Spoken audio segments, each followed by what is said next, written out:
मैं आपको जो है इलेक्ट्रिसिटी का और इसमें मैं आपको नोट्स बनवाऊँगा नहीं, बल्कि मैं आपको जो समझाऊँगा ना, वही आपके लिए नोट्स का काम करेगा। इसलिए आप बहुत और मैं कोशिश तो पूरी करूँगा कि आपके इसमें कोई डाउट्स ना आएँ, क्योंकि मैं मोस्टली थ्योरी यहाँ पर कवर करने वाला हूँ, ठीक है? जिससे आप चैप्टर के बारे में बहुत अच्छी-सी नॉलेज रख पाएँ और आपको समझ आए कि इलेक्ट्रिसिटी में क्या-क्या चीज़ें, किस तरीके से फिनोमेना हैं और कौन-कौन से टॉपिक ऐसे हैं जो आपके लिए इम्पोर्टेंट है for the perspective for CBSE board, ठीक है? तो अगर मैं बात करूँ तो हमारे चैप्टर का नाम क्या है? तो हमारे चैप्टर का नाम होगा आज का इलेक्ट्रिसिटी, ठीक है?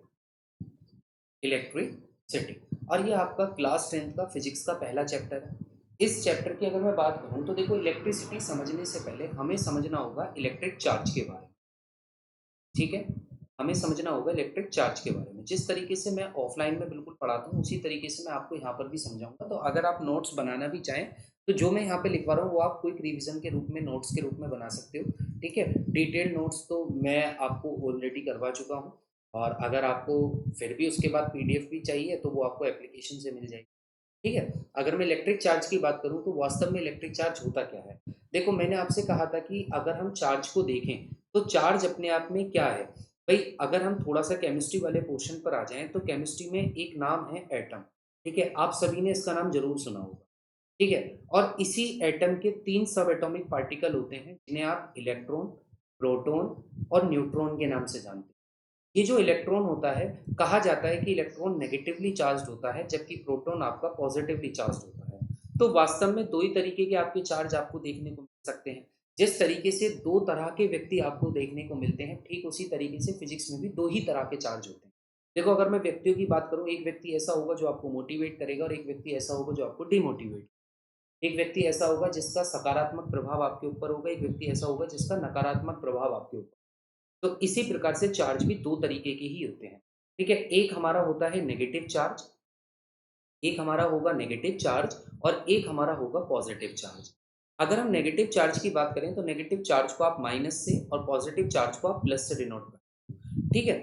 2 तरीके के चार्ज हमें रखने हैं। अच्छा ये जो तीसरा बच गया n, तो आपको ये तो बात आपने केमिस्ट्री में भी पढ़ी होगी, तो जो न्यूट्रॉन होते हैं उन पर कोई भी चार्ज नहीं होता और जिन पर कोई भी चार्ज नहीं होता उन्हें हम न्यूट्रल कहते हैं। क्या बोलते हैं? न्यूट्रल बोलते हैं।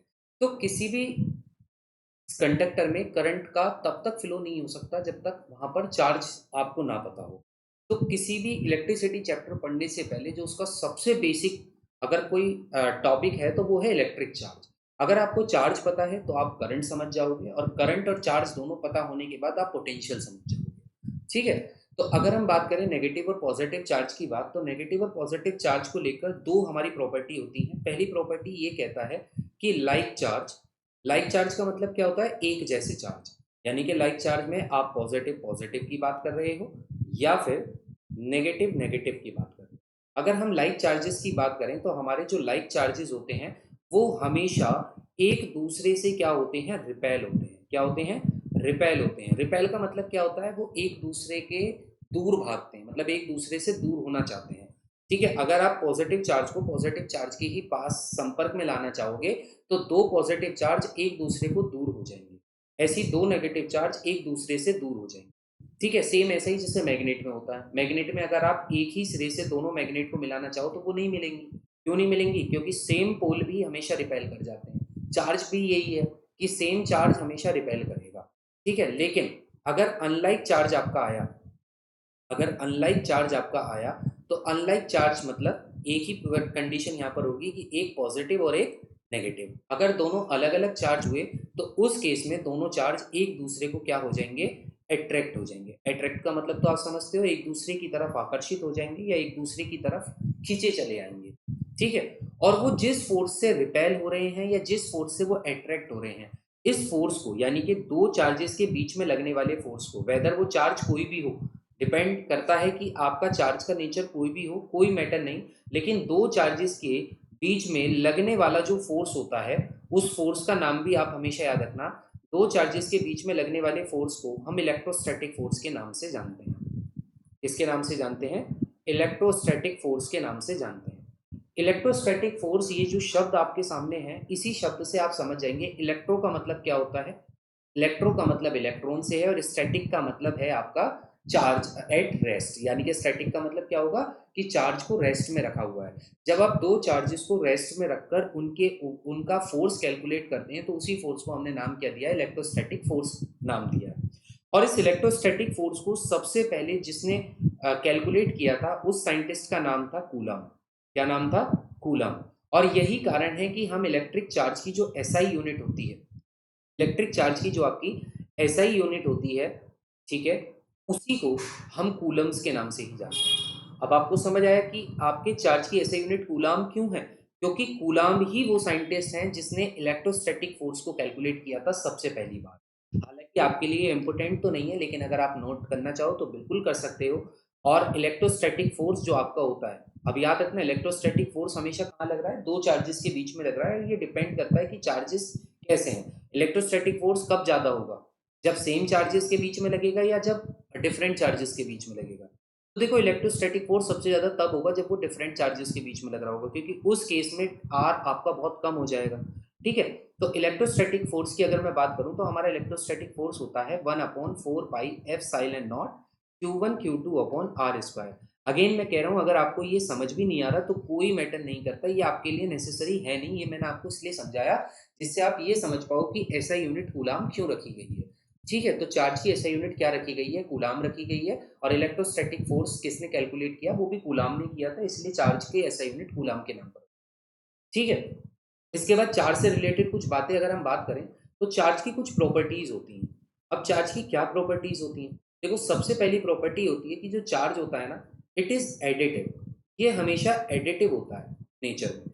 यानी कि जब आप किसी भी बॉडी में चार्ज को ट्रांसफर करोगे, भाई चार्ज ट्रांसफर होगा, आपको पता है, हाई कंसंट्रेशन से लो कंसंट्रेशन में चार्ज आपका ट्रांसफर होता है। तो उस केस में अगर आप दो बॉडी ले लो, जैसे एक बॉडी ये हो गई और एक बॉडी ये हो गई, ठीक है, इस बॉडी पर बहुत सारे पॉजिटिव चार्ज मौजूद हैं। ठीक है, इस बॉडी पर बहुत सारे पॉजिटिव चार्ज मौजूद हैं, समझ रहे हो? तो क्या होगा, जब ए बॉडी इस बॉडी के संपर्क में आएगी तो चार्ज ट्रांसफर होने लगेगा। और जब चार्ज ट्रांसफर होने लगेगा तो चार्ज जितना यहाँ पर इकट्ठा होगा, वो चार्ज किस फॉर्म में होगा? तो वो हमेशा एडिशन की फॉर्म में ही यहाँ पर आएगा। यानी कि अगर यहाँ पर चार चार्ज ट्रांसफर हो गए तो आप चारों के चारों चार्ज को जो नेट आप बताओगे कि पूरी बॉडी पर कितना नेट चार्ज होगा, तो वो सब के लिए आपको इन चार्ज को क्या करना होगा? ऐड करना होगा। तो चार्ज आपकी कैसी प्रॉपर्टी होती है? एडिटिव प्रॉपर्टी होती है, एडिटिव होता है नेचर में। ठीक है, दूसरी प्रॉपर्टी की बात करूं तो चार्ज आपका क्वांटाइजेशन इन नेचर होता है। It is quantized in nature. अब ये क्वांटाइज्ड इन नेचर क्या होता है? देखो, अगर हम चार्ज का क्वांटाइजेशन नेचर समझें तो चार्ज का क्वांटाइजेशन नेचर क्या होता है, इसको हम क्यू से डिनोट करते हैं चार्ज को। अब आपके ऊपर डिपेंड करता है, आप छोटे क्यू से बनाओ या बड़े क्यू से बनाओ, उसमें तो कोई दिक्कत है नहीं। ठीक है, आप कहो कि जी छोटे क्यू से ही बनना है या बड़े क्यू से, तो आप दोनों में से कैसा ही क्यू ले लो, बस आपको क्यू लेना है चार्ज के लिए। तो Q का जो फॉर्मूला होता है वो ये होता है, बहुत बेसिक फॉर्मूला, चार्ज का सबसे बेसिक फॉर्मूला होता है Q बराबर प्लस माइनस एन। अब ये फॉर्मूला बना कैसे होगा? ऐसा कहा जाता है, जब किसी भी बॉडी से दूसरी बॉडी में चार्ज ट्रांसफर हो रहा होता है, जब किसी भी बॉडी से दूसरी बॉडी में चार्ज ट्रांसफर हो रहा होता है तो चार्ज हमेशा एक इंटीजर फॉर्म में ट्रांसफर होता है। इंटीजर का मतलब समझते हो? एक एक्चुअल वैल्यू में ट्रांसफर होता है। अगर ये चार्ज इस बॉडी पे ट्रांसफर हो रहा है तो आप ये कहोगे कि यहाँ पर जो चार्ज है वो 1 हो सकता है, 10 हो सकते हैं, 19 हो सकते हैं, 31 हो सकते हैं, यानी कि नंबर्स में तो चार्ज ट्रांसफर हो सकता है। लेकिन अगर आप ये कहना चाहो कि चार्ज 0.5 ट्रांसफर हो गया, चार्ज 3/4 ट्रांसफर हो गया, चार्ज 5/7 ट्रांसफर हो गया, या फिर चार्ज 1:1/3 ट्रांसफर हो गया, तो इस तरह की चीजें आप नहीं कह सकते। चार्ज हमेशा एक इंटीजर फॉर्म में ट्रांसफर होगा। ठीक है, उसके बाद चार्ज का एक बेसिक वैल्यू है जिसके नीचे चार्ज की कभी वैल्यू हो ही नहीं सकती। यानी कि अगर मैं आपसे कहूं कि किसी भी चार्ज पर सबसे बेसिक वैल्यू क्या हो सकती है, तो किसी भी चार्ज की सबसे बेसिक वैल्यू आपकी होती है 1.6 इंटू 10⁻⁻19 कूलम। ठीक है, याद रखना, किसी भी चार्ज की अगर कोई बेसिक वैल्यू है, इससे नीचे तो चार्ज की वैल्यू हो ही नहीं सकती। ऊपर भले ही आ जाए लेकिन इससे नीचे चार्ज का मैग्नीट्यूड कभी नहीं होगा। तो यहाँ पर जो n होता है, n का मतलब यही होता है, n का मतलब क्या होता है? Number of charge. अब चार्ज आपको पता है दो तरह के हैं, वो पॉजिटिव चार्ज भी हो सकता है और वो नेगेटिव चार्ज भी हो सकता है। सेम अगर मैं E की बात करूं तो E का मतलब होता है basic electric charge. Basic electric charge का मतलब क्या होता है कि इलेक्ट्रिक चार्ज की सबसे बेसिक वैल्यू। और मैं ऑलरेडी आपको बता चुका हूँ कि जो इलेक्ट्रिक चार्ज की बेसिक वैल्यू होती है वो होती है 1.6 इंटू 10⁻⁻19 कूलम। कितनी होती है? 1.6 इंटू 10⁻⁻19 कूलम। ठीक है, तो ये आपका चार्ज हो गया। अब हम आगे की तरफ आते हैं। जब हम इलेक्ट्रिक चार्ज को समझ जाते हैं फिर हमारे पास अगला टॉपिक आता है जिसका नाम है करंट। अब करंट क्या है? देखो, करंट अपने आप में कोई ऐसी चीज नहीं है जो अलग से पढ़ी जाए। करंट वास्तव में क्या है? करंट तो उसको नाम दिया गया है जब किसी भी कंडक्टर में, जैसे आपके पास ये एक कंडक्टर है, कंडक्टर को समझते हो? कंडक्टर एक ऐसा सब्सटेंस जिसमें करंट बहुत आसानी से फ्लो कर सकता है। सब्सटेंस में करंट आसानी से फ्लो कर सकता है, दैट मीन्स आप उसे कंडक्टर कहते हो। कंडक्टर, कंडक्टर का मतलब क्या होता है? कंडक्ट करने वाला। क्या कंडक्ट करने वाला? चार्ज कंडक्ट करने वाला। अब चार्ज वही कंडक्ट करेगा जिसमें चार्ज फ्लो करने की पावर होगी। तो जिस भी सब्सटेंस से चार्ज फ्लो आसानी से कर सकता है उसी को आप कंडक्टर कहते हो। तो यहां से आपको पता है, ये जो मैंने यहाँ पर प्लस माइनस लगा हुआ है, ठीक है, ये क्या है? This is your battery. क्या है? बैटरी है जिसका पोटेंशियल होता है बी। अभी मैं आगे समझाऊंगा पोटेंशियल होता क्या है। जब यहाँ से चार्ज आपका ट्रांसफर होता है, भाई पॉजिटिव से आपका पॉजिटिव चार्ज चलेगा, नेगेटिव से आपके इलेक्ट्रॉन चलेंगे। जब ये चार्ज का ट्रांसफर दोनों तरफ से स्टार्ट हो जाता है और यहाँ पर चार्ज ट्रांसफर करना स्टार्ट कर देते हैं, पॉजिटिव टर्मिनल से पॉजिटिव चार्ज, नेगेटिव टर्मिनल से नेगेटिव चार्ज। जब इन तरीके से चार्ज का ट्रांसफर होने लगता है, अभी अगर आप इसके बहुत डिटेल में जाओगे ना तो बहुत अंदर आपको समझना पड़ेगा कि यहाँ एक डिप्लेशन रीजन बनेगा जहाँ एक्यूमुलेशन होगा चार्जेस का। इधर पॉजिटिव चार्ज इकट्ठे होते चले जाएंगे, ठीक है, और इधर नेगेटिव चार्ज इकट्ठे होते चले जाएंगे, फिर इन दोनों के बीच में एक पोटेंशियल बैरियर क्रिएट होगा। ठीक है, अब ये जो पोटेंशियल बैरियर क्रिएट होगा, यानी कि एक फील्ड यहाँ पर भी बनेगा जो इसके एक्सटर्नल फील्ड को रिपेल करेगा। पर मैंने बोला कि आपको इतनी सारी चीजें नहीं समझनी, आपको तो सिर्फ ये समझना है जितना आपके लिए इंपॉर्टेंट है, वो ये है कि करंट की अगर मैं बात करूं तो करंट वास्तव में होता क्या है? तो करंट वास्तव में होता है the flow of charge per unit time, यानी कि जितना भी चार्ज का फ्लो किसी भी पर यूनिट समय में, यानी कि किसी भी टाइम में जितना भी चार्ज आपका फ्लो कर रहा है, ठीक है, उसी को हम करंट कहते हैं। करंट को हम डिनोट करते हैं आई से, चार्ज का मतलब होता है क्यू से, और पर यूनिट टाइम का मतलब होता है टी। तो यानी कि करंट का जो फॉर्मूला होता है that is known as I is equal to Q upon T. ठीक है, अगर आप इससे इसका ऐसा यूनिट निकालना चाहो तो करंट का ऐसा यूनिट क्या होगा?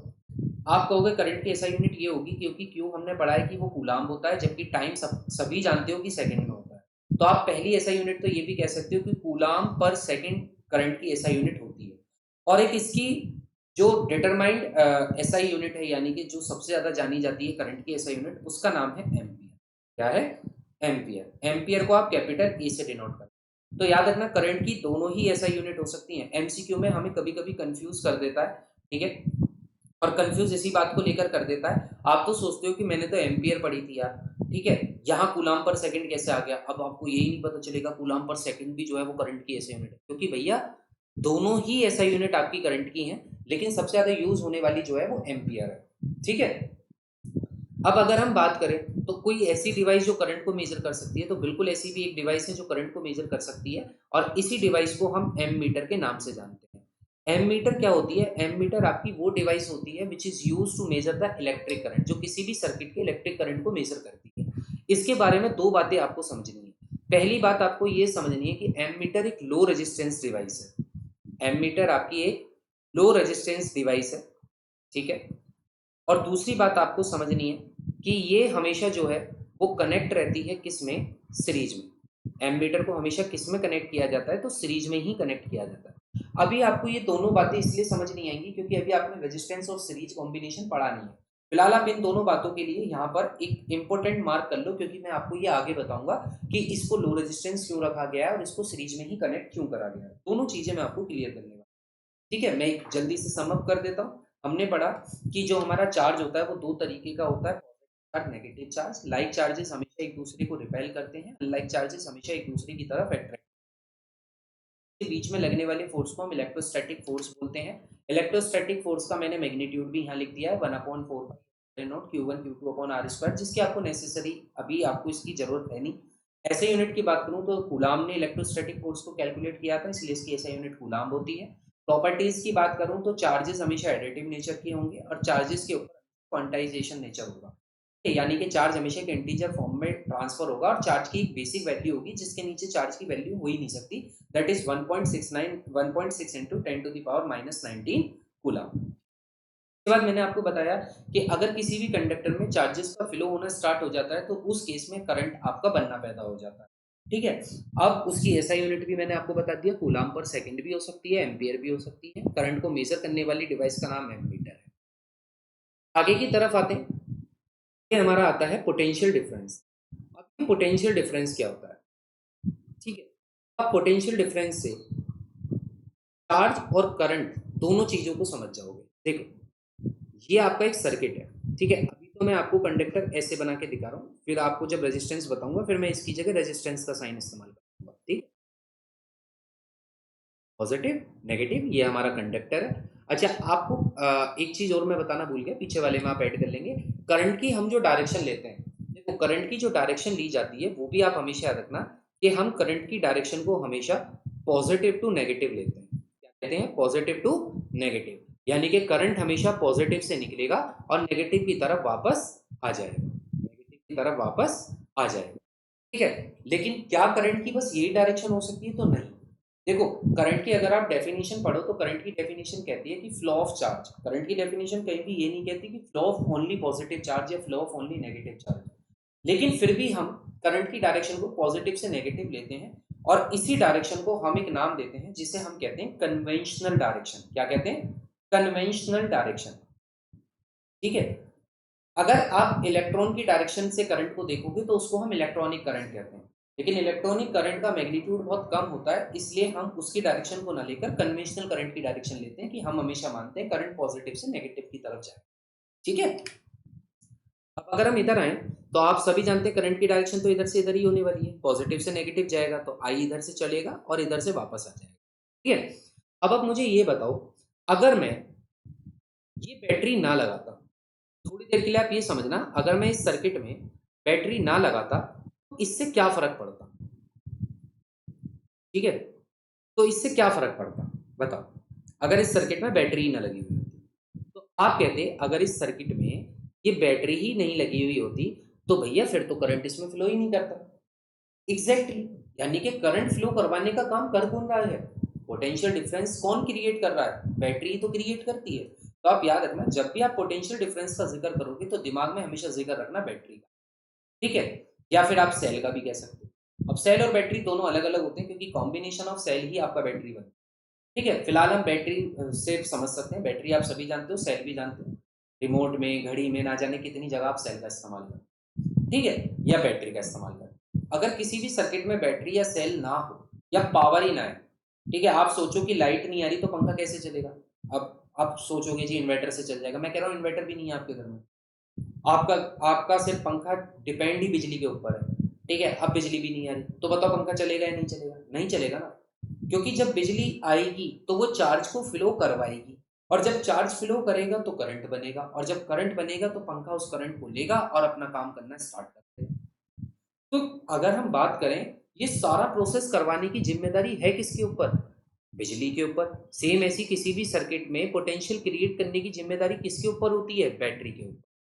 ठीक है, तो बैटरी का काम ही होता है पोटेंशियल क्रिएट करना। आप कहोगे पोटेंशियल का मतलब है क्या? यार पोटेंशियल का मतलब क्या होता है? सामर्थ्य। पोटेंशियल का अगर हिंदी का मतलब देखो तो पोटेंशियल का मतलब होगा हिंदी में सामर्थ्य, यानी कि इसमें कितना सामर्थ्य है जो करंट को पैदा कर सकता है। सामर्थ्य का मतलब क्या होता है? सामर्थ्य का मतलब होता है वर्क से। किससे होता है? वर्क से। ठीक है, तो पोटेंशियल डिफरेंस भी जो आपका होता है वो यही कहता है कि किसी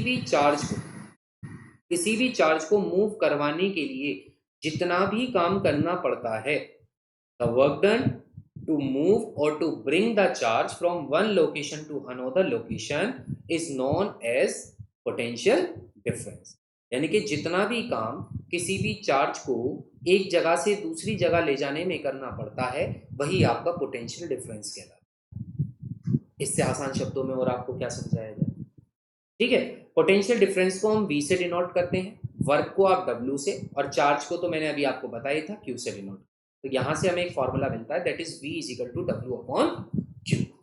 ठीक है, और अगर मैं इसकी एसआई यूनिट की बात करूं तो अगेन हम पहली एसआई यूनिट तो फॉर्मूले से ही देखेंगे। इसकी पहली एसआई यूनिट अगर मैं फॉर्मूले से देखूं तो आप मुझे सभी बताओ, वर्क की एसआई यूनिट क्या होती है? जूल। और चार्ज की एसआई यूनिट क्या होती है? कूलाम। तो यानी कि इसकी जो एसआई यूनिट होगी वो क्या हो जाएगी? जूल पर कूलाम। और जो इसकी सबसे ज्यादा यूज होने वाली यूनिट होती है वो होती है वोल्ट। क्या होती है? वोल्ट। वोल्ट को आप वी से डिनोट करते हो, ठीक है। वोल्ट को किससे डिनोट करते हो? वी से डिनोट करते हो, ठीक है। लेकिन मैंने आपको बताया आपको दोनों ऐसा यूनिट याद रखनी है, एमसीक्यू में कोई सी भी आपसे पूछी जा सकती है। हाँ जी।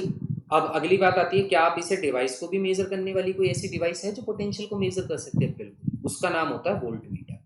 जैसे करंट को मेजर करने वाली डिवाइस का नाम था एम मीटर, वैसे ही पोटेंशियल को मेजर करने वाली डिवाइस का नाम होता है वोल्ट मीटर। वोल्ट मीटर के बारे में भी आपको दो बातें याद रखनी है। पहली बात आपको याद रखनी है कि वोल्ट मीटर एक हाई रेजिस्टेंस डिवाइस है।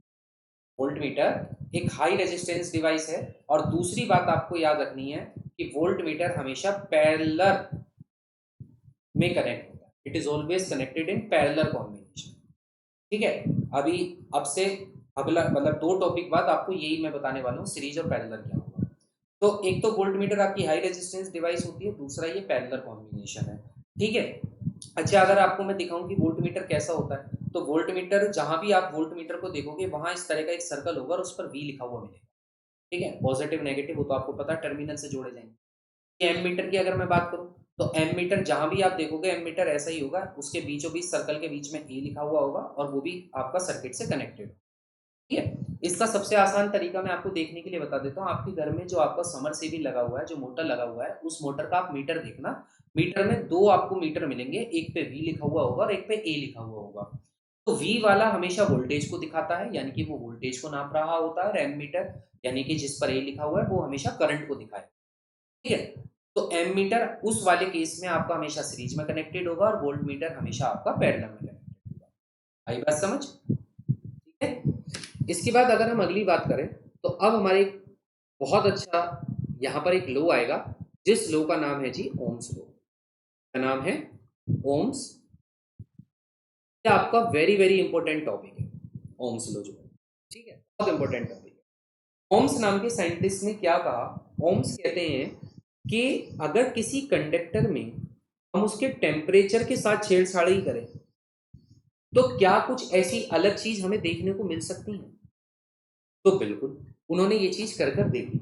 देखो, आप सभी जानते हो कि किसी भी कंडक्टर को आप देखो, अगर आप किसी भी कंडक्टर की बात कर रहे हो, ठीक है, अगर किसी भी कंडक्टर की बात कर रहे हो, सपोज करो ये आपकी इलेक्ट्रॉन है, ठीक है, ये इलेक्ट्रॉन है, ये इलेक्ट्रॉन जो है इधर से इधर मूव कर रहे हैं, ठीक है। मैंने बोला अभी इनकी जो वेलोसिटी है ना, मैं जस्ट आपको समझाने के लिए, आप ये समझो कि इलेक्ट्रॉन की इस समय जो वेलोसिटी है वो आपकी 1 मीटर पर सेकंड से मूव कर रहा है। इलेक्ट्रॉन एक जगह से दूसरी जगह 1 मीटर पर सेकंड से जा रहा है। अब हम क्या करते हैं, इसके नीचे एक बर्नर लगा देते हैं, कंडक्टर को गर्म करना स्टार्ट करते हैं। जैसे ही यहाँ से हीट बाहर निकलती है, तो कंडक्टर का टेम्परेचर बढ़ेगा, और जैसे ही कंडक्टर का टेम्परेचर बढ़ेगा, तो अब आप मुझे ये बताओ इलेक्ट्रॉन की स्पीड बढ़ेगी या घटेगी? एग्जैक्टली बढ़ जाएगी। बढ़ जाएगी या नहीं बढ़ जाएगी? यानी कि जैसे ही आप हीट देते हो, तो इलेक्ट्रॉन जो अभी पहले 1 मीटर पर सेकंड से भाग रहा था, वो फिर किससे भागने लगता है? 10 मीटर पर सेकंड से भागने। यानी कि अगर किसी भी कंडक्टर का टेम्परेचर आप इंक्रीज कर रहे हो, तो उसकी वेलोसिटी बढ़ जाती है। किसकी? इलेक्ट्रॉन की, क्योंकि उसकी काइनेटिक एनर्जी बढ़ जाती है। क्योंकि आपको पता है भाई, इलेक्ट्रॉन हो या प्रोटॉन हो, चार्ज पॉजिटिव हो या नेगेटिव हो, है तो वो मॉलिक्यूल्स नहीं। केमिस्ट्री उसको मॉलिक्यूल्स में भी तो कहती है। केमिस्ट्री क्या कहती है कि हर एक मैटर, ठीक है, यानी कि आपकी कोई भी चीज है, कोई भी चीज जो आप अपनी आंखों से स्पष्ट आंखों से देख पा रहे हो, वो सभी एक ना एक मैटर से बनी हुई। मैटर के अंदर क्या है? पार्टिकल्स है, मॉलिक्यूल। मॉलिक्यूल्स आपके मूव कर रहे हैं। अगर आप इनकी काइनेटिक एनर्जी को बढ़ा देते हो, यानी कि अगर आप इनका टेम्परेचर बढ़ा देते हो, तो मॉलिक्यूल्स के मूव करने की एनर्जी बढ़ जाएगी, ठीक है, और वो बहुत तेजी से मूव करने लगेंगे। इसको मैं बहुत आसानी से आपको समझाता हूँ। एक तवा लो, ठीक है। तवा अभी जो है वो गर्म नहीं है, ठीक है। तवे के ऊपर पानी की बूंदे डाल दो, पानी के अंदर भी तो चार्ज ही है, H2O, चार्ज ही है ना। क्या इस पर कुछ आपको मूवमेंट दिखेगा? आप कहोगे नहीं दिखेगा। लेकिन अब इसी तवे को आप किस पर रख दो?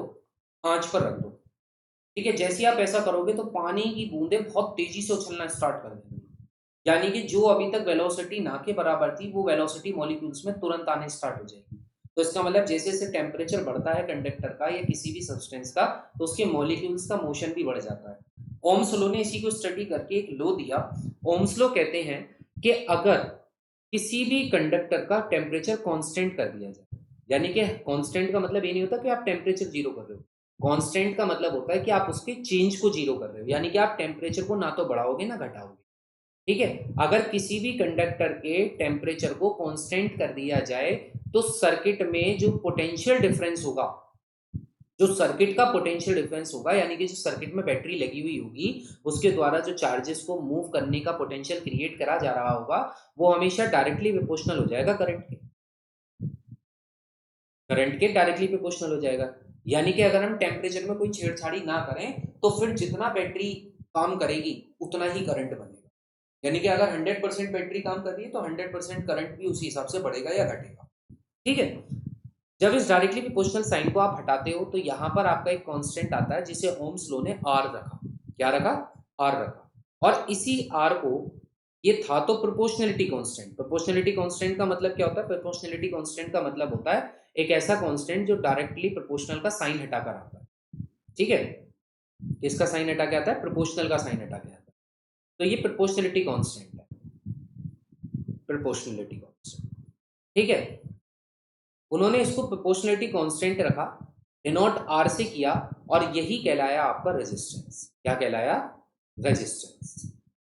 अब ये रेजिस्टेंस होता क्या है? देखिए, रेजिस्टेंस का मतलब अगर मैं आपको बहुत आसान शब्दों में बोलूं तो आप ऐसा समझो, रुकावट। और आपको पता है रुकावट पैदा करने वाला ही क्या है? दुश्मन। तो रेजिस्टेंस किसी भी कंडक्टर का दुश्मन है। ठीक है, रेजिस्टेंस किसी भी कंडक्टर का दुश्मन है। तो अगर मैं यहां से V बराबर आई आर को देखूं तो R का फॉर्मूला मेरे पास क्या आएगा? इस I को अगर मैं इसके नीचे ले जाऊं तो रेजिस्टेंस मेरा किसके बराबर हो जाता है? V अपॉन आई के। किसके बराबर हो जाता है? V अपॉन आई के।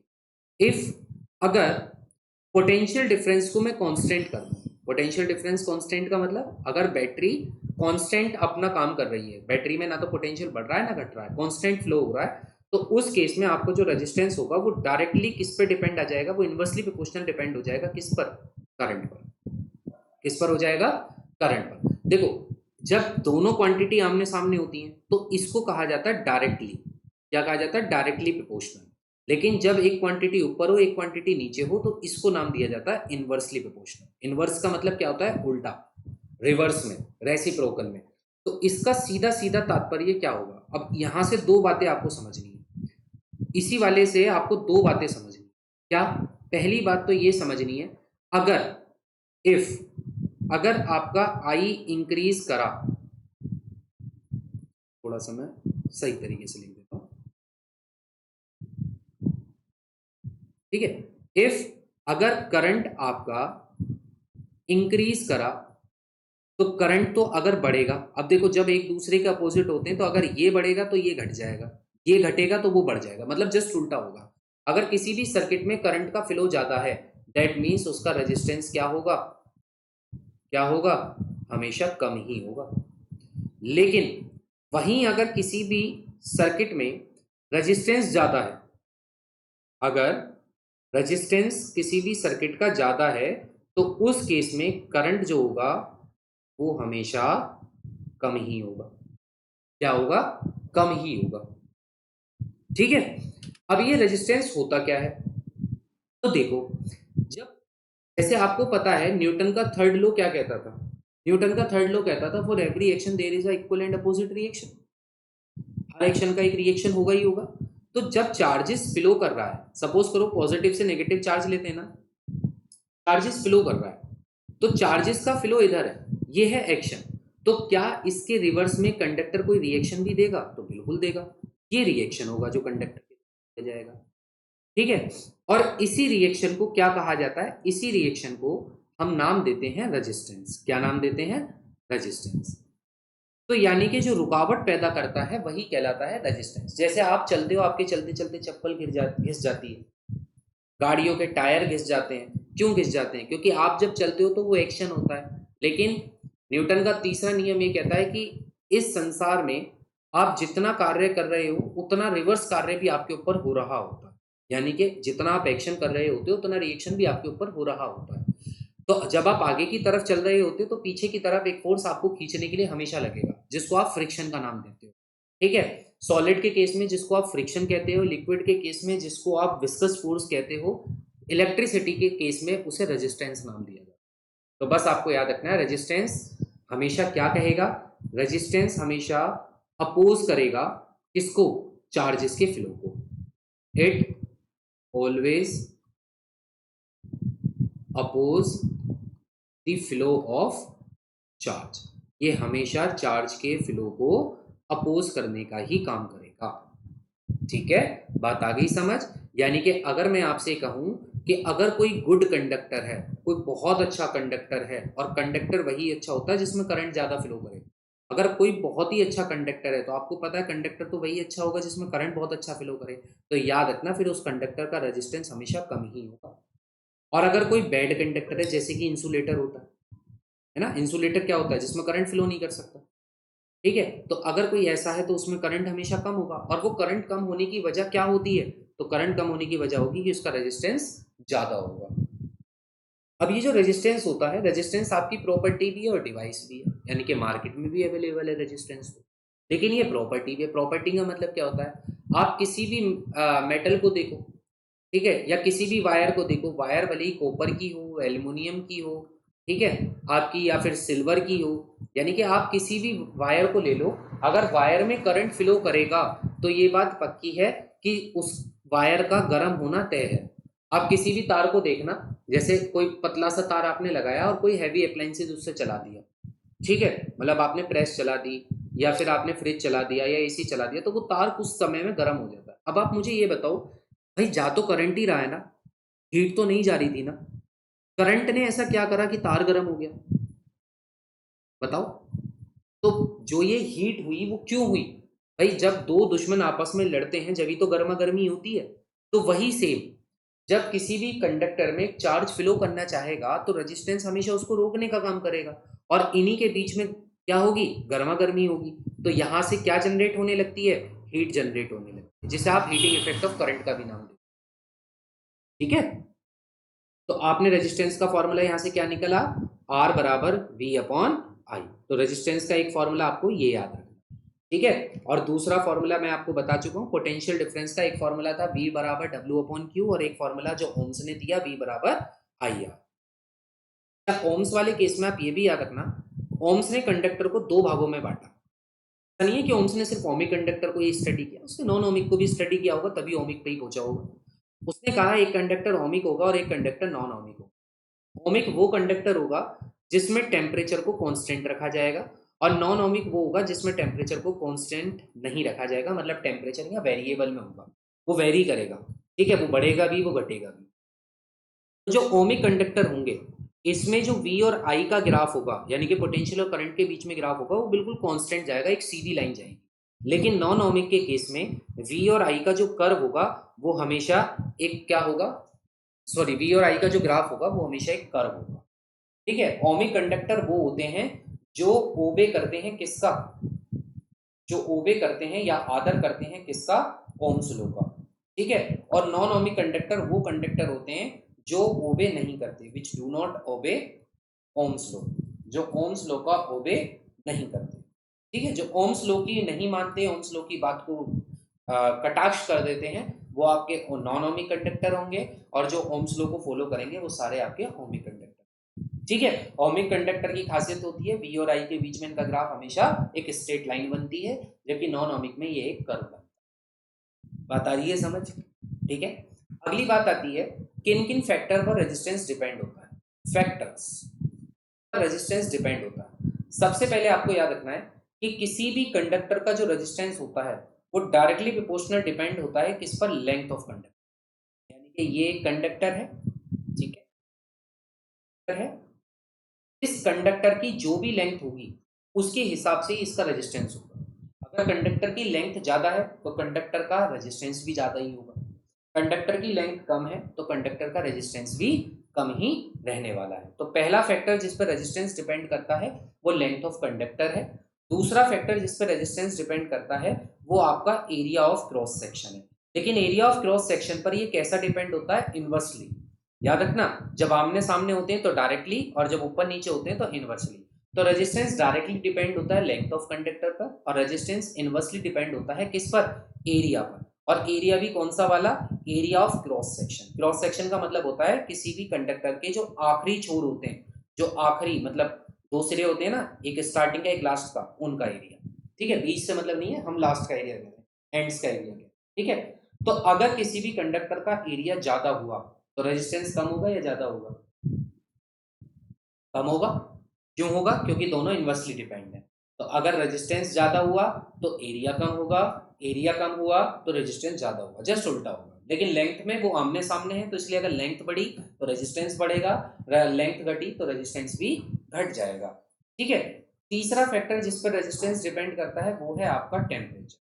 या टेम्परेचर पे तो करेगा ही करेगा। आप कहोगे टेम्परेचर पे कैसे? अगर आप किसी भी सब्सटेंस का या किसी भी कंडक्टर का टेम्परेचर आप बढ़ाओ तो क्या होगा? पार्टिकल्स बहुत तेजी से मूव करने लगेगा, और जितना तेजी से मोशन होगा उतना ही तेजी से उसको अपोज भी करा जाएगा। तो अगर किसी भी कंडक्टर का टेम्परेचर आप बढ़ा रहे हो, यानी कि आप कह सकते हो कि रेजिस्टेंस जो है वो टेम्परेचर पर भी डायरेक्टली डिपेंड करता है। अगर किसी भी कंडक्टर का टेम्परेचर इंक्रीज होगा तो उसका रेजिस्टेंस बढ़ेगा ही बढ़ेगा, और अगर किसी भी टेम्परेचर को कम करोगे तो उस केस में रेजिस्टेंस आपका कम होता है।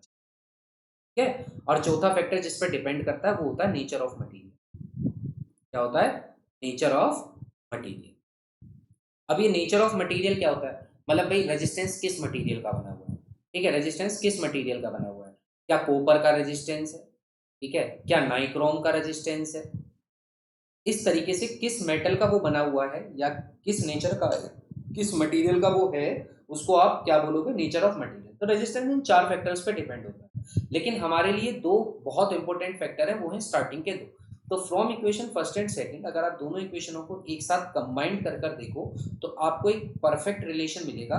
एल ऊपर है, ए नीचे है, यही तो है भाई। अगर इन दोनों को एक साथ लिखना चाहूँ तो ऐसे ही तो लिखूंगा, लिखूंगा या नहीं लिखूंगा? एल के आमने सामने हो गया और ए इसके नीचे हो गया। ठीक है, जब भी आप डायरेक्टली प्रोपोर्शनल का साइन हटाते हो तो आपको पता है कांस्टेंट आता है, और यहाँ पर वो कांस्टेंट था कुछ इस तरह का पी, तिरछा पी। तो रो एल अपॉन ए, इसको क्या कहा जाता है? रो कहा जाता है।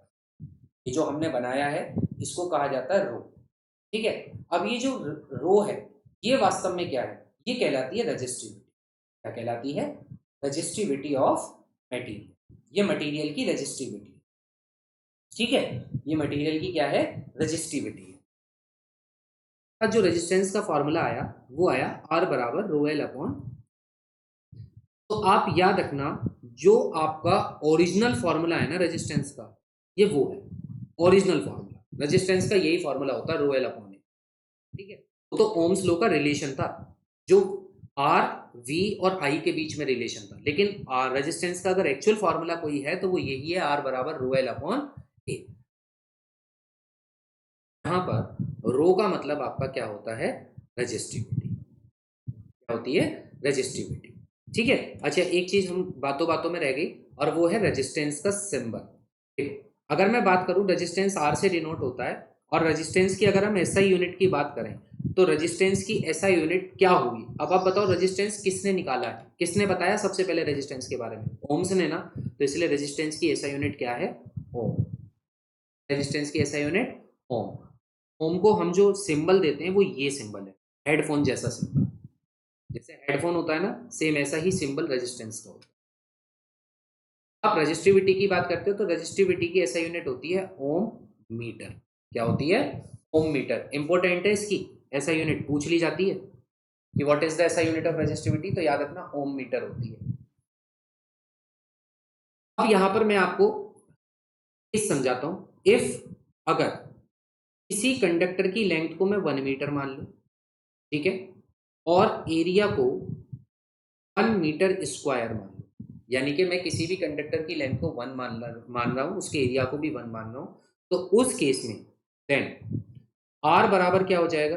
Row multiply 1/1। और वन आपको पता है 1 का तो सारा खेल ही खत्म हो जाता है, तो आर किस पर डायरेक्टली डिपेंड हो जाएगा? इस पर, रजिस्टिविटी का। तो याद रखना ये बहुत इंपॉर्टेंट मैंने आपको रिलेशन बताया।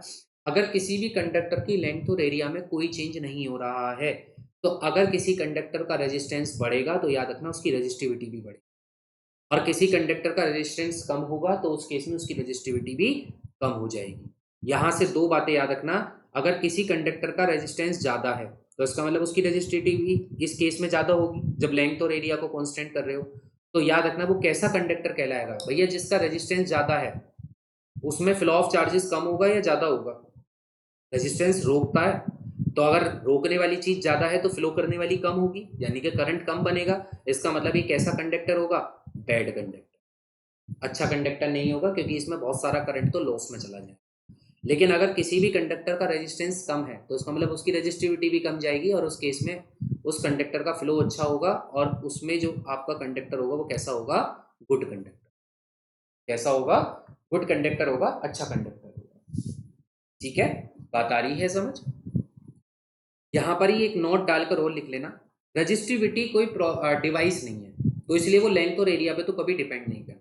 ठीक है, तो आपको याद रखना है कि resistivity resistivity never depends upon length and area of conductor. Conductor के एरिया और लेंथ पर रजिस्टिविटी कभी भी डिपेंड नहीं करती है। अब ये मैंने आपको क्यों बताई बात, क्योंकि इससे सवाल आता है। आपसे सवाल कहेगा if the length of conductor is doubled, ठीक है, अगर कंडक्टर की लेंथ को डबल कर दिया जाता है, then what will be the new resistivity. तो आपको मैंने वही बात बताई कि कंडक्टर की लेंथ और उसके एरिया पर रजिस्टिविटी कभी डिपेंड होती ही नहीं है। तो अगर लेंथ डबल करो, 4 गुना करो, 5 गुना करो, 6 गुना करो, एरिया को भी कुछ भी करो, रजिस्टिविटी विल रिमेन सेम। सीधा आंसर होगा resistivity will not be change, it will remain same because it never depends upon length and area of conductor. बात आई समझ? क्लियर है इतनी बात? रजिस्टिविटी तक मैंने आपको सारी बातें समझाई। ठीक है, एक बार आप फिर दोबारा से वीडियो को रोकें और फिर दोबारा से पूरी की पूरी चीज को एक बार समझ लें। ठीक है, नोट्स मेरे साथ ही बनाते हुए चलोगे तो अच्छा है। ठीक है, ये मैं बहुत जो बना रहा हूँ ना, क्विक नोट्स हैं, मतलब मैं इसमें ज्यादा आपको लैंग्वेज नहीं लिखवा रहा, मैं आपको सारी चीजें समझा रहा हूँ जिससे आपको टॉपिक के बारे में पता हो, आप एमसीक्यू बहुत अच्छे से कर पाओ, सर्च एंड रीजन बहुत अच्छे से कर पाओ, और बाकी डिटेल नोट्स तो मैंने आपको लिखवा ही रखे हैं। और जिसके पास नहीं है वो एप्लीकेशन फ्री मटीरियल के लिए फ्री है, कोई दिक्कत तो नहीं इस वाली बात में। ठीक है, ये रेजिस्टेंस दिखता कैसा है? अभी रेजिस्टेंस रेजिस्टेंस इतनी देर से चल रहा है यार, ये रेजिस्टेंस दिखता कैसा है? तो याद रखना, रेजिस्टेंस कुछ ऐसा दिखता है। कैसा दिखता है रेजिस्टेंस?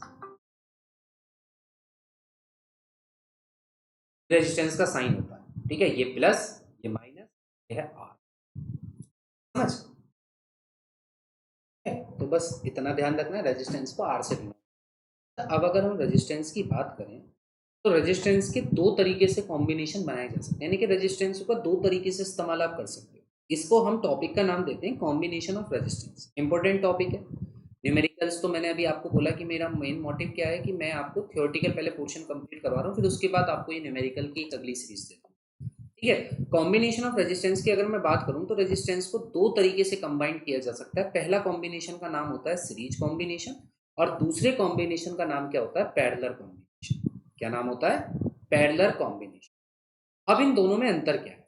इन दोनों में अंतर क्या है? जब आप सीरीज कॉम्बिनेशन की बात करते हो तो याद रखना, पहली बात, पहली चीज क्या होती है कि सभी रेजिस्टेंस, ऑल रेजिस्टेंसेस, सभी के सभी रेजिस्टेंसेस, ठीक है, आर कनेक्टेड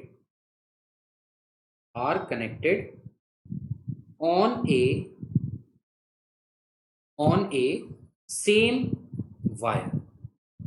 सारे के सारे रेजिस्टेंसेस एक ही वायर पर कनेक्टेड होंगे। यहां पर क्या होता है? All resistances are connected on a different wire. वो सारे के पैरेलल में सारे रेजिस्टेंस अलग अलग वायर पर कनेक्टेड होते हैं, जबकि सीरीज में ये सारे के सारे रेजिस्टेंस एक ही वायर पर कनेक्टेड होते हैं। अब आप देखो, आप सोच रहे हो यार ये रेजिस्टेंस रेजिस्टेंस ये रेजिस्टेंस है क्या? यार रेजिस्टेंस जो भी आपके घर में आपको लाइट से जलती हुई चीजें दिख रही है ना, वो सब रेजिस्टेंस। बड़ा सिंपल तरीका। फिजिक्स इसलिए आसान होती है क्योंकि फिजिक्स में डेली लाइफ से आप कनेक्ट कर जाते हो। एग्जाम्पल, आप इस समय आप जिस कमरे में बैठकर क्लास ले रहे हो उसके ऊपर चलने वाला पंखा, उसका भी अपना रेजिस्टेंस है। उस कमरे में जलने वाली लाइट, उसका भी खुद का रेजिस्टेंस है।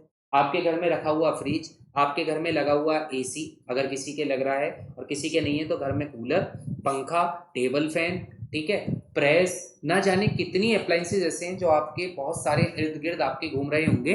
वो सारे के सारे अप्लायंसेज क्या है, वो एक रेजिस्टेंस ही तो है। तो जब जब मैं रेजिस्टेंस का नाम लूं, आप अपने दिमाग में पंखा, बल्ब, एसी, फ्रिज, ये सब सोच लो।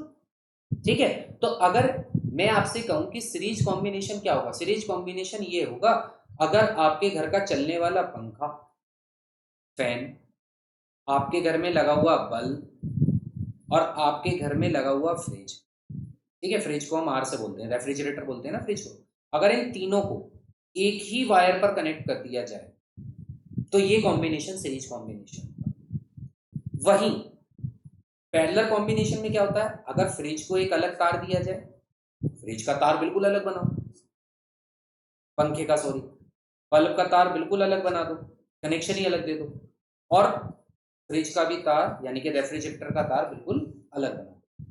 अब इन दोनों कॉम्बिनेशन को अगर आप ध्यान से देख पा रहे हो तो दोनों में अंतर क्या है भाई, जब एक ही तार से तीनों का कनेक्शन होगा तो एक तार का एंड यहां पर होगा, एक तार का एंड यहां पर होगा, और इन दोनों एंडों पर लगी हुई होगी एक चटकनी, खटका, स्विच होता है ना, ये चटकनी आपकी लगी हुई होगी, ठीक है, ये चटकनी होगी। अब जैसे इस चटकनी को आप ऑन करोगे क्या होगा, पंखा चलेगा, बल्ब जलेगा, फ्रिज चलेगा, या तीनों के तीनों ही चलेंगे, आप कहोगे तीनों ही चलेंगे, क्योंकि ये एक स्विच तीनों के लिए ही काम कर रहा है।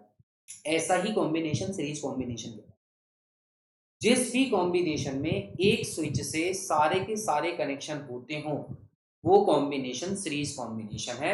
और इसका सबसे तगड़ा एग्जांपल जो आपके घर में दिवाली लाइट्स लगती हैं वो, आपने देखी है दिवाली लाइट्स, एक ही तार पर नंबर ऑफ बल्ब्स लगे हुए होते हैं, किसी पे 50 किसी पे 100 लगे हुए होते हैं ना, तो वो सारा सीरीज कॉम्बिनेशन। सीरीज कॉम्बिनेशन में यही फायदा होता है, जैसे आप स्विच ऑन करते हो तो पूरी झालर के एक साथ 100 बल्ब जल जाते हैं। 100 बल्बों के लिए 100 कनेक्शन की जरूरत नहीं है, 100 बल्बों के लिए एक ही कनेक्शन जरूरी है, वो भी है सीरीज कॉम्बिनेशन। ठीक है, अच्छा डिसएडवांटेज भी जाहिर सी बात है, जिसकी जिसकी खूबियां उसकी खामियां भी होंगी, वो भी अभी मैं बताऊंगा। पैरेलल कॉम्बिनेशन में क्या है कि फ्रिज का स्विच अलग होगा, इसका स्विच अलग होगा क्योंकि तार ही अलग है, बल्ब का भी स्विच अलग होगा क्योंकि इसका भी तार अलग है, और फ्रिज का भी स्विच अलग होगा क्योंकि इसका भी तार अलग है। जब तीनों ही तार अलग है तो तीनों के स्विच भी अलग ही होंगे। ठीक है भैया, अगर तीनों के एक ही स्विच होते तो फिर ये सीरीज नहीं हो जाता। पैरेलल में बस यही होता है कि सभी रेजिस्टेंस को अलग अलग कनेक्शन दिया जाता है। ठीक है, उससे क्या फायदा होता है, अब एडवांटेज और डिसएडवांटेज। अगर मैं पहला बताऊं आपको तो सीरीज का सबसे पहला एडवांटेज यही है कि अगर हमारे पास बहुत सारे अप्लायंसेस हैं और हमें सारे अप्लायंसेस चलाने हैं तो उस केस में अगर हम ज़्यादा तार में पैसा खर्च नहीं करना चाहते, ज़्यादा सर्किट को कॉम्प्लेक्स बनाना नहीं चाहते, तो हम हमेशा क्या करेंगे, सीरीज की तरफ जाएंगे। जैसे दिवाली की झालर, दिवाली की झालर को आप पैरेलल में नहीं लगा सकते, मतलब ऐसा नहीं है कि पैरेलल में हो नहीं सकती, पैरेलल में तो हो जाएंगी, पर आप खुद सोचो 100 बल्बों के लिए 100 तार लगाओगे, 100 स्विच लगाओगे, क्या ये पॉसिबल है? क्योंकि आदमी केवल एक ही झालर थोड़ी टांगता है। आज के समय में दिवाली पे तो घर के घर झालरों से लद जाते हैं। टोटल बल्ब अगर 500 लगा दी किसी ने अपने घर पे तो इसका मतलब वो 500 स्विच कहां से ढूंढेगा, समझ रहे हो? तो इसलिए वहां आपका सीरीज कॉम्बिनेशन ही जरूरी हो। ठीक है, पैरेलल कॉम्बिनेशन क्या है, आपके घर की बिजली, आप अपने घर की बिजली देखो, पंखे का स्विच अलग है, बल्ब का स्विच अलग है, फ्रिज का स्विच अलग है, एसी का स्विच अलग है, कूलर का स्विच अलग है, मिक्सी का स्विच अलग है ना, प्रेस का स्विच अलग है, सबके स्विच अलग है। ऐसा थोड़ी है कि एक स्विच से सारे चल रहे हैं, सबके स्विच अलग है। स्विच अलग होने से फायदा भी होता होगा, बिल्कुल होता है। स्विच अगर एक हो सभी का तो नुकसान क्या है, नुकसान ये है कि कल को अगर खुदा ना खास्ता ये बल्ब ही खराब हो गया, क्या हो गया, ये बल्ब आपका खराब हो गया, ठीक है, खराब हो गया, तो जैसे ही बल्ब खराब होगा तो आप ये मत सोचना सिर्फ बल्ब नहीं जलेगा। सीरीज का सबसे बड़ा डिसएडवांटेज यही है, अगर एक भी अप्लायंसेस काम करना बंद कर देता है तो ना तो चलेगा पंखा, ठीक है, कलर इतना हल्का ले लिया दिख ही ना रहा, ना तो चलेगा पंखा, ना चलेगा बल्ब, ना चलेगा आपका रेफ्रिजरेटर। ऐसा क्यों हुआ? क्योंकि खराब होने का मतलब क्या होता है, बल्ब क्यों नहीं जलेगा, कोई भी चीज का फूकने का मतलब आप क्या समझते हो, फूकने का मतलब ये तो होता है कि सर्किट टूट जाना। जैसे ही बल्ब खराब होगा तो सर्किट टूट जाएगा, सर्किट टूटने का मतलब है कि इन दोनों के बीच में एक गैप आ जाएगा। गैप आने का मतलब क्या है, करंट फ्लो, करंट इधर से तो चार्ज आ रहा होगा, इधर से भी चार्ज आ रहा होगा, पर ये चार्ज इधर नहीं आएगा, ये चार्ज इधर नहीं आएगा, और जब तक ऐसा आपका एक्यूमुलेशन नहीं होगा तब तक करंट फ्लो कर ही नहीं सकता सर्किट के अंदर, क्योंकि करंट हमेशा फ्लो करता है किसी भी क्लोज्ड सर्किट में, बंद सर्किट में, खुले हुए सर्किट में करंट फ्लो करता ही नहीं है। अगर मैं आपसे कहूं क्या इसके अंदर करंट फ्लो होगा, आप कहोगे बिल्कुल हो जाएगा क्योंकि ये क्लोज्ड सर्किट है। लेकिन अगर मैं आपसे कहूं क्या इसके अंदर करंट फ्लो होगा, आप कहोगे बिल्कुल नहीं हो सकता क्योंकि ये ओपन सर्किट है, ओपन सर्किट में करंट फ्लो नहीं होगा। आई बात समझ? तो इसलिए सीरीज का सबसे बड़ा डिसएडवांटेज ये है कि अगर एक भी अप्लायंसेस काम करना बंद कर देते हैं तो सभी के सभी अप्लायंसेस काम करना बंद कर देते हैं। ठीक है। पैरेलल का एडवांटेज ये होता है कि पैरेलल में अगर सपोज करो पंखा खराब हो जाता है तो भैया बल्ब का तो स्विच ही अलग था, रेजिस्टेंस का भी स्विच अलग था, तो इनका कोई फर्क थोड़ी पड़ेगा, कोई फर्क नहीं पड़ेगा। ठीक है, तो कोई फर्क थोड़ी पड़ेगा, कोई फर्क नहीं पड़ेगा। पंखा खराब हुआ है तो पंखा ही बंद होगा बस, क्योंकि उसका स्विच ही अलग था। क्लियर है? तो ये है सीरीज और पैरेलल का। अब हम इसे सर्किट के रूप में सबसे पहले मैं आपको सीरीज कॉम्बिनेशन समझ कॉम्बिनेशन में ये हमारा पहला रेजिस्टेंस, ये हमारा दूसरा रेजिस्टेंस, ये हमारा ये लगी हुई है बैटरी।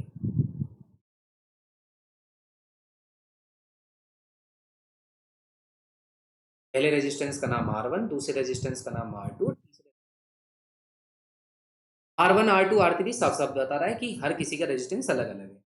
तो यानी कि अगर रेजिस्टेंस अलग अलग है, ठीक है, तो उनके द्वारा वोल्टेज की जो खपत होगी या वोल्टेज की जो जरूरत होगी वो भी तो अलग अलग ही हो।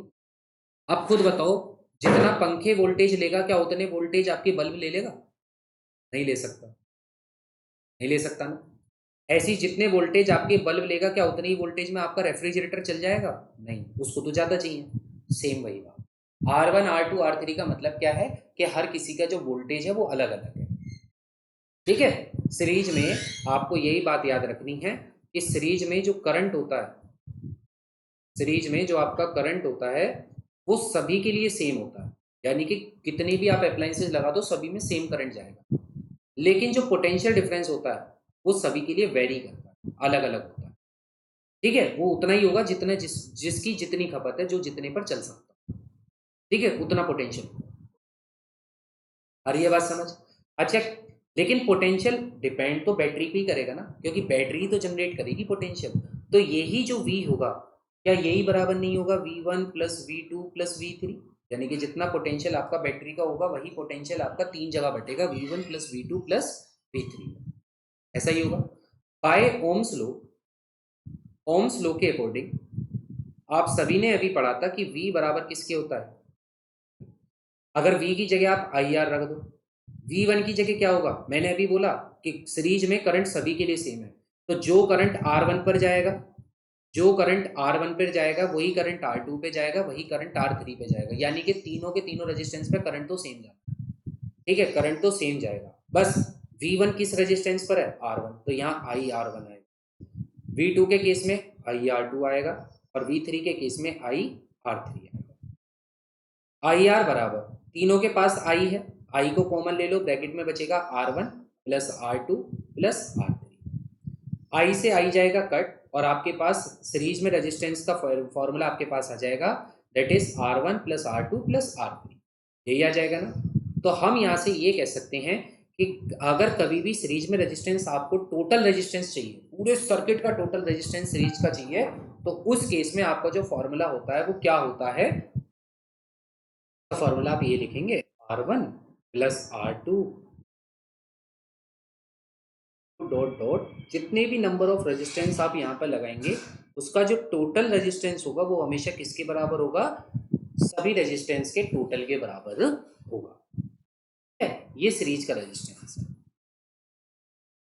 अगर हम पैरेलल की बात कर लेते हैं, कॉम्बिनेशन का देख लेते हैं जी। अगर हम पैरेलल को देखें, मैंने आपसे बताया पैरेलल वो कॉम्बिनेशन होता है जिसमें हर रेजिस्टेंस को एक अलग कनेक्शन दिया जाता है। जैसे भाई पहला रेजिस्टेंस आपने यहाँ लगा दिया, और मैं बार बार कह रहा हूँ रेजिस्टेंस जब जब मैं बोलूँ आप उस रेजिस्टेंस का मतलब क्या समझेंगे?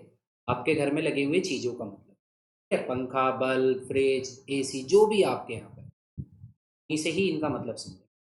तीन रेजिस्टेंस हमने लगा दी। अब आप देखना तीनों के वायर अलग अलग लगाए मैंने, ठीक है, तीनों के वायर अलग अलग है। ये प्लस माइनस, ये आपका पोटेंशियल डिफरेंस। अब हमें पता है जो करंट होता है उसकी डायरेक्शन क्या होती है, पॉजिटिव से नेगेटिव। ठीक है, ये करंट की डायरेक्शन होती है। अच्छा, जब करंट इस पॉइंट पर आएगा तो करंट के सामने तीन रास्ते होंगे, पहला, दूसरा, तीसरा। किसके सामने होंगे, करंट के पास, क्योंकि करंट यहीं पर तो आएगा। जैसे करंट यहाँ पर आएगा तो उसके सामने तीन रास्ते होंगे। तो तीनों रास्ते में ऐसा नहीं होगा कि वो सबसे पहले पहले वाले वायर में जाएगा, फिर उसको जला के फिर दूसरे में जाएगा, फिर उसको जला के फिर तीसरे में जाएगा, नहीं। यही करंट तीन जगह बटेगा, I1, I2 और I3। ठीक है, बात करें रेजिस्टेंस की तो ऊपर वाला रेजिस्टेंस R1 है, ये R2 है, और ये वाला रेजिस्टेंस आपका R3। इससे I1 पास होता हुआ यहाँ से बाहर आ जाएगा, I1 सेम यहाँ से पास होता हुआ I2 यहाँ आ जाएगा, और I3 यहाँ से होता हुआ यहाँ आ जाएगा। और जब तीनों यहाँ पर मिलेंगे, I1, I2, I3, तो मिलकर क्या बनेगा, टोटल करंट I। तो यानी कि यहाँ पर आपको ये पता चल गया कि इस सर्किट का जो टोटल करंट है वो तीन भागों में डिवाइड है। आई किसमें, I1 plus I2 plus I3। ठीक है, अब पैरेलल में भी आपको बातें याद रखनी है। क्या, पैरेलल में आपको पहली बात ये याद रखनी है कि पैरेलल के केस में जो करंट होता है वो आपका वेरी करता है, यानी कि हर एक रेजिस्टेंस पर जो करंट जा रहा होगा वो अलग अलग होगा। लेकिन जो पोटेंशियल डिफरेंस होता है वो सभी के सभी रेजिस्टेंस पर क्या होता है, सेम। जबकि सीरीज के केस में पोटेंशियल डिफरेंस चेंज होता है, जबकि पैरेलल के केस में करंट चेंज होता है। ठीक है, तो ये आपको बहुत ध्यान से समझना है कि सीरीज के केस में क्या चेंज हो रहा है, पैरेलल के केस में क्या चेंज हो रहा है। अच्छा, यहाँ पोटेंशियल सब पे सेम क्यों है, तो आप खुद समझो। आपके घर में जब बिजली आती है तो पंखे पर भी उतना ही वोल्टेज आएगा जितना वोल्टेज टीवी पर आएगा, और उतना ही वोल्टेज एसी पर आएगा, उतना ही वोल्टेज आपके फ्रिज पर। सभी पर सेम वोल्टेज आ रहा है, क्योंकि बिजली तो बिजली घर से ही आ रही है ना। और बिजली घर से जो बिजली आपके घर में एंटर कर रही है वो 210 220 वोल्ट की है, वही सभी सर्किटों में पास हो रही है। ठीक है, किसी में ज्यादा किसी में कम, वो डिपेंड करता है कि हमने उसमें कितने रेजिस्टेंस लगा रखे हैं। जैसे फोन की बैटरी है, आप फोन की बैटरी को भी घर में लगे हुए सॉकेट से ही तो चार्ज करते हो। अब घर के सॉकेट में तो बिजली सब जगह सेम आ रही है 220, जबकि फोन की बैटरी कितनी होती है, 6 वोल्ट, 6.5 वोल्ट, इतनी की तो होती है। 220 वोल्ट से 6.5 वोल्ट का फोन आप चार्ज कर रहे हो, तो कैसे चार्ज हो रहा है, तो वो इसलिए चार्ज हो रहा है क्योंकि जो आपका फोन के चार्जिंग का एडेप्टर होता है उसके अंदर आपके कुछ डिवाइसेस ऐसे लगे हुए हैं जो उस करंट को कम करने का काम करते हैं। ठीक है, जिसमें रेजिस्टेंस है, डायोड है, ट्रांसफार्मर है, इस तरह की चीजें वहां पे लगी हुई है। तो आपको याद रखना है कि पैरेलल में वोल्टेज सभी पर सेम आता है। अब सभी पर वोल्टेज सेम चला गया। ठीक है, अब हमें पता है by Ohm's law, Ohm's law के अकॉर्डिंग हमने पढ़ा है V is equal to I R. तो I का फॉर्मूला क्या हो जाएगा, आप कहोगे यार इसके नीचे ले जाओ, तो I बराबर हो जाएगा V अपॉन, इस फॉर्मूले को याद, I की जगह आप क्या रख सकते हो, V अपॉन आर। तो इस I की जगह आप क्या रखोगे, आप कहोगे V अपॉन आर बराबर, इस I1 की जगह आप क्या रखोगे। मैंने अभी आपको बताया पोटेंशियल तो सभी का सेम है, यानी कि चाहे I1 हो I2 हो सभी पर V ही आएगा। लेकिन I1 किस रेजिस्टेंस पर जा रहा है, R1, तो अपॉन में क्या आ जाएगा R1 प्लस, फिर I2 में क्या हो जाएगा V अपॉन R2, I3 के लिए क्या हो जाएगा V अपॉन, यही हो जाएगा। अब अगर आप इधर देखो तो तीनों जगह V है, अगर मैं यहां से V को कॉमन ले लूं, V को अगर बाहर निकाल लूं तो ब्रैकेट के अंदर क्या बचेगा, 1 upon R1 plus 1 upon R2 plus 1 upon R3, यही बचेगा। V से V को कट कर दोगे तो 1 अपॉन R किसके बराबर हो जाएगा, 1 upon R1 plus 1 upon R2 plus 1 upon R3। यानी कि अगर कभी भी पैरेलल में आपको टोटल रेजिस्टेंस निकालना पड़ गया तो उस केस में आपका total resistance reciprocal of resistance के सम के बराबर होता है। एक मिनट, हम यहाँ पर जनरल फॉर्मूला इसका बनाना चाहें तो हम ये कह सकते हैं कि रेजिस्टेंस टोटल जो पैरेलल में होगा यानी कि 1 अपॉन आरपी वो बराबर होता है 1 upon R2 plus 1 upon R3 plus up to dot dot plus में 1 अपॉन R। यानी कि जितने भी आप नंबर ऑफ रेजिस्टेंस आप पैरेलल में कनेक्ट कर रहे हो उसका टोटल रेजिस्टेंस उन रेजिस्टेंस के रेसिप्रोकल का सम ही, उनके रेजिस्टेंस के रेसिप्रोकल का सम ही रहेगा। ठीक है, तो ये वाली बात याद रखना और एक ये वाली। अब मैं आपको इन दोनों से एक बहुत बढ़िया बात बताना चाहूँगा। ठीक है, इंपॉर्टेंट कंसेप्ट। अब याद रखना ये क्लास आपके लिए इसलिए इंपॉर्टेंट है क्योंकि इसके बाद जब मैं आपको न्यूमेरिकल वाली क्लास दूंगा ना तो वहां पर आपकी यही क्लास की थ्योरी आपके काम आएगी। अब वहां पे बार बार बताऊंगा फिर फायदा ही क्या, इसलिए क्लास बहुत ध्यान से देख लो। इंपॉर्टेंट कंसेप्ट की अगर मैं बात करूं तो इंपॉर्टेंट कंसेप्ट ये है जैसे मेरे पास मैं दो यहाँ पर कनेक्शन ले रहा हूँ, ठीक है। पहला कनेक्शन है ये रेजिस्टेंस और एक ये रेजिस्टेंस, ठीक है। ये हमने ले लिया, यहाँ पे हमने एक बैटरी लगा दी प्लस माइनस, चलो मैं इसको 12 वोल्ट बोल देता हूँ। ये मेरा जो रेजिस्टेंस है वो आपका इसको हम बोल देते हैं कितने का, 6 ओम का, और ये भी रेजिस्टेंस में 6 ओम का ले लेता हूँ, ठीक है। आपको पता है कैसा कनेक्शन है, ये सीरीज कनेक्शन है, क्योंकि एक ही तार पर दोनों रेजिस्टेंस है। एक कनेक्शन में यहाँ ले लेता हूँ। इसके पीछे बहुत बढ़िया कंसेप्ट आपको बताऊंगा, इसलिए बहुत ध्यान से इस वाले कंसेप्ट को देखिए, क्योंकि इनसे फिर मैं आपको क्वेश्चन भी दिखाऊंगा। सेम वही ले रहा हूँ, 12 वोल्ट, ऊपर 6 ओम, नीचे 6 ओम, ठीक है। एक तरफ हमने सीरीज ले ली, एक तरफ हमने पैरेलल ले लिया। अब इनका कंपैरिजन करके दिखाऊंगा। अच्छा, अगर मैं इसका टोटल रेजिस्टेंस निकालना चाहूँ तो मैंने आपको बताया था सीरीज का टोटल रेजिस्टेंस क्या होता है, जो भी रेजिस्टेंस लग रहे हैं उनको जस्ट प्लस कर दो, 6 + 6, यही बताया था ना। ये रहा सीरीज में रेजिस्टेंस सीधा प्लस हो जाता है टोटल, तो 6 + 6 आप कहोगे यहाँ पर टोटल रेजिस्टेंस कितने का आएगा, 12 ओम का। कितने का आएगा, 12 ओम का आएगा, ठीक है। अगर 12 ओम का रेजिस्टेंस आ रहा है और वोल्टेज यानी कि पोटेंशियल आपका 12 वोल्ट का है, तो मुझे बताओ इस सर्किट में करंट कितना फ्लो होगा, ठीक है, आई कितना फ्लो होगा। तो आप कहोगे by Ohm's law, Ohm's law के अकॉर्डिंग क्या पड़ा है, V = IR, और अगर मैं I निकालना चाहता हूं तो I का फॉर्मूला मैंने अभी आपको बताया था, वो होता है V/, अभी मत कहना ये कैसे आ गया, यहीं पे बताया था, ये रहा V/R, ठीक है। तो मुझे I निकालना है, मेरे पास V कितना है, 12, R कौन सा वाला रखोगे, टोटल रेजिस्टेंस रखना है, टोटल रेजिस्टेंस कितना है, 12, तो यहाँ से कट करोगे तो आपका करंट कितना आएगा, 1 है। यानी कि अगर आप 6 ओम के दो रेजिस्टेंस सीरीज में कनेक्ट करते हो तो आपके पास जो उस सर्किट में करंट फ्लो कर रहा है वो 1 है। कितना आ रहा है टोटल, 12। ये दोनों बातें इंपॉर्टेंट है। अब इधर देखते हैं, इधर टोटल रेजिस्टेंस क्या होगा, आप कहोगे 1/RP बराबर होगा 1/6 + 1/6, 1/RP 1/6 + 1/6 यानी कि 6 LCM आ जाएगा, ऊपर 1 + 1 सीधा जुड़ जाएगा, 2/6, कट करोगे 1/3।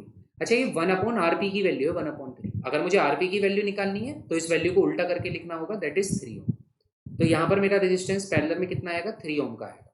मुझे वोल्टेज कितना दे रखा है, 12 वोल्ट। मैं करंट निकालना चाहता हूँ, फॉर्मूला वही है, I = V/R, लेकिन RB कौन सा वाला, पैरेलल वाला। V कितना है, 12, R कितना है, 3, कट करोगे कितना आ जाएगा, 4, यानी कि यहाँ पर जो करंट आएगा वो 4 एम्पियर। अब यहाँ पर जो दो बातें मैं आपको मेन बताऊंगा वो ध्यान से सुनो। जब आपने 6 ओम के दो रेजिस्टेंस सीरीज में कनेक्ट किए, उस केस में आपका रेजिस्टेंस 12 ओम था।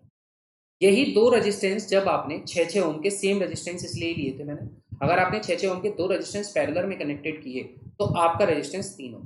पहली चीज कंपैरिजन, पहला क्या है, अगर मैं रेजिस्टेंस की बात करूं तो रेजिस्टेंस इन सीरीज और रेजिस्टेंस इन पैरेलल, दोनों में से कौन जीता, सबसे बड़ा रेजिस्टेंस किसके पास आया, आप कहोगे सीरीज का।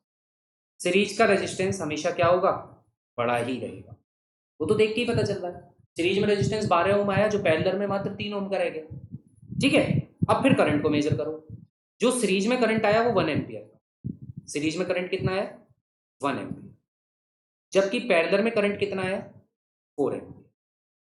कितना आया, 4 एम्पियर। तो इसका मतलब करंट सबसे ज्यादा कहाँ आया, आप कहोगे करंट सबसे ज्यादा आया पैरेलल वाले कॉम्बिनेशन। कहाँ आया, पैरेलल वाले कॉम्बिनेशन। अब आप ये बात समझे, मैंने आपको स्टार्टिंग में क्या बताया था कि रेजिस्टेंस हमेशा करंट के इनवर्सली प्रोपोर्शनल होता है। अब आप खुद देखो, अगर जिसका रेजिस्टेंस ज्यादा है उसका करंट कम है या नहीं, बताया था यही, और जिसका रेजिस्टेंस कम है उसका करंट ज्यादा है या नहीं। तो यही वाला रिलेशन लग रहा है या नहीं लग रहा है, यहाँ पे यही लग रहा है ना। तो अब आपको याद रखना है, अगर यहां पर मैं इसको कंक्लूजन करूं, अगर मैं यहां पर ये बात कंक्लूड करूं, कंक्लूजन क्या होगा, कंक्लूजन ये होगा, एक तरफ मैं सीरीज लिखूंगा, एक तरफ मैं पैरेलल लिखूंगा। अगर मैं इन्हें कंक्लूड करना चाहूं तो मैं ये कहूंगा, सीरीज में रेजिस्टेंस हमेशा आपका मैक्सिमम होगा, क्या, मैक्सिमम रेजिस्टेंस। और अगर रेजिस्टेंस मैक्सिमम है तो इसका मतलब मिनिमम क्या होगा, सीरीज में हमेशा करंट आपका मिनिमम होता है और रेजिस्टेंस आपका मैक्सिमम होता है। यही पैरेलल में अगर देखो तो पैरेलल में रेजिस्टेंस हमेशा आपका कम रहेगा, अभी आपने खुद देखा ये कि 3 ओम ही निकल रहा था बस, जो कि उसमें 12 आ रहा था, तो मिनिमम रेजिस्टेंस रहेगा। और अगर रेजिस्टेंस मिनिमम है तो करंट हमेशा मैक्सिमम करंट रहेगा। ठीक है, ये बात बिल्कुल अच्छे से नोट कर लेना, क्योंकि जब अगली क्लास में आपको न्यूमेरिकल करवाऊंगा ना, तो आप देखना मैं यही कंसेप्ट वहां पर यूज करके दिखाऊंगा। Maximum resistance, minimum current, minimum current, minimum resistance, maximum current. ठीक है, दे दिया इंपॉर्टेंट कंसेप्ट। अब हम आ जाते हैं सबसे स्टार्टिंग वाली बात को। याद है तुम्हें जब मैंने करंट में आपको एम मीटर बताया था, और मैंने कहा था इसको मैं बाद में बताऊंगा।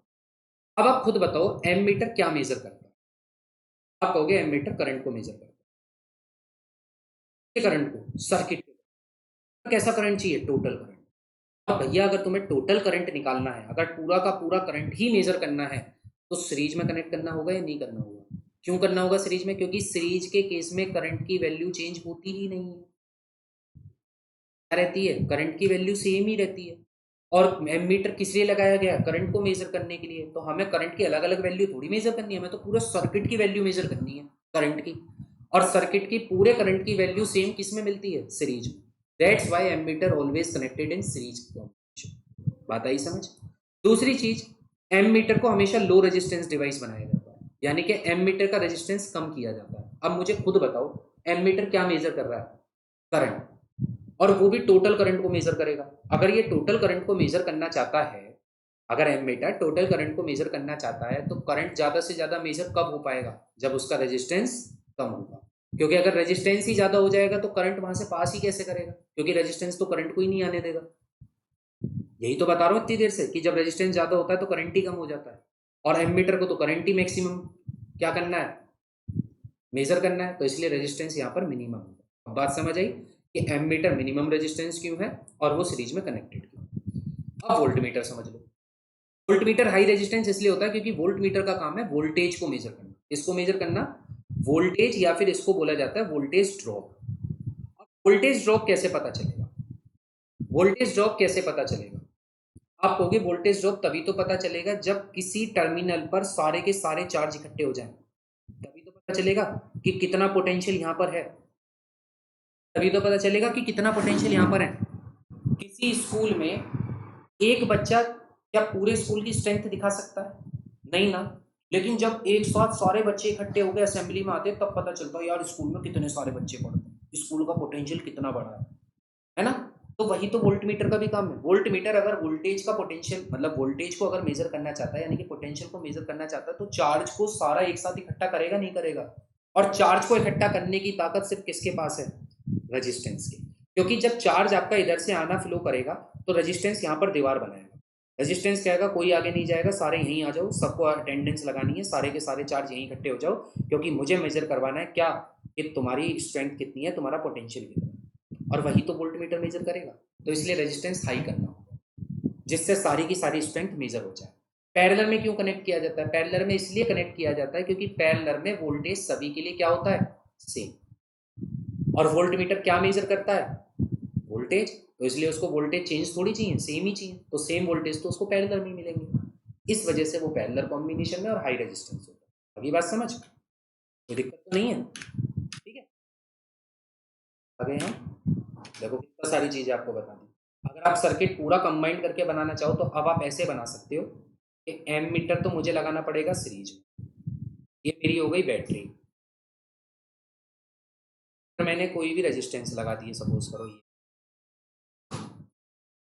और वोल्ट मीटर लगा दो पैरेलल।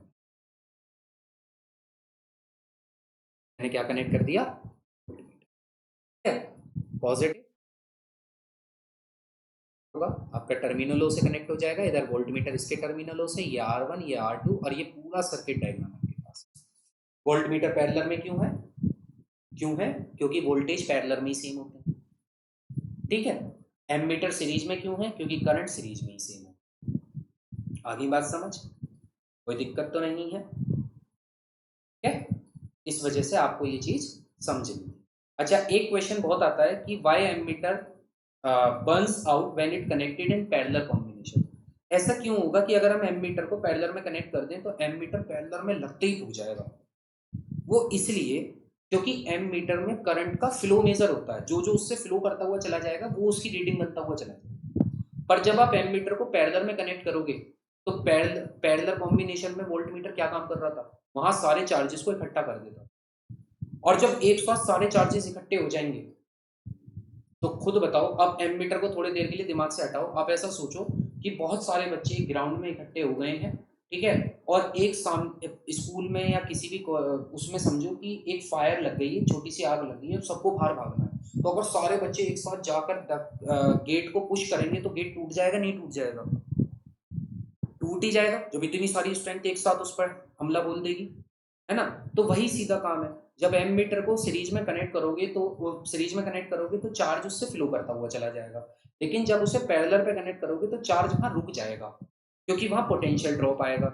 और जब चार्जेस सारे रुक जाएंगे और जब सारे चार्जेस एक साथ पुश करेंगे एम मीटर को, तो एम मीटर को इतनी स्ट्रॉन्ग डिवाइस थोड़ी है, वो तो तुरंत उड़ के फेंक देगी, खत्म हो जाएगी। इसलिए एम मीटर को पैरेलल में कनेक्ट, ठीक है। और एक डिवाइस और याद रखना जिसका नाम है गैल्वेनोमीटर। गैल्वेनोमीटर आपकी वो डिवाइस होती है, देखो मैं आपको गैल्वेनोमीटर और एमीटर का भी डिफरेंस बता ही देता हूँ। गैल्वेनोमीटर का सबसे पहला बेसिक फंडा क्या है कि गैल्वेनोमीटर वो सेंसिटिव डिवाइस है। सेंसिटिव डिवाइस किसकी? दोनों ही करंट को मेजर करते हैं, वोल्ट गैल्वेनोमीटर भी और एमीटर भी, ठीक है। एमीटर सेंसिटिव डिवाइस नहीं है, एमीटर आपका करंट को मेजर करता है पर इतनी सेंसिटिव नहीं है कि छोटे से छोटे करंट को मेजर करेगा। गैल्वेनोमीटर बहुत सेंसिटिव है। गैल्वेनोमीटर का सिंबल देखो तो गैल्वेनोमीटर में जी लिखा हुआ मिलेगा और एमीटर में आपको ए लिखा हुआ, दोनों ही सीरीज में कनेक्टेड होते हैं, इसमें कोई दो राय नहीं, ठीक है। उसके बाद गैल्वेनोमीटर जो होता है वो माइक्रोन एम्पियर को मेजर करता है, इसको माइक्रोन एम्पियर, जबकि एमीटर जो होता है ना वो मिली एम्पियर को मेजर करता है। माइक्रोन से बड़ा होता है मिली एम्पियर, माइक्रोन का मतलब हो गया म्यू ए, ये वाला, और मिली एम्पियर का मतलब हो गया ये। तो एमीटर बड़े करंट को मेजर करता है, जबकि गैल्वेनोमीटर में छोटे से छोटा करंट मेजर हो सकता है, माइक्रोन एम्पियर तक का करंट को मेजर करता है, अब इससे छोटा तो वो भी नहीं कर पाए, ठीक है। इस रडार के सारे करंट गैल्वेनोमीटर, बात आ गई समझ? आज की क्लास यहीं तक रहते हैं, ठीक है। दो टॉपिक आपके बचे हैं और न्यूमेरिकल बचे हैं, एक हीटिंग इफेक्ट ऑफ करंट बचा है, ठीक है, और एक आपका इलेक्ट्रिक पावर बचा है। लेकिन मोस्ट आपका 90% सिलेबस जो थ्योरी है 90% वो तो मैंने कवर कर, समझ? मैं न्यूमेरिकल करवाऊंगा बढ़िया वाले।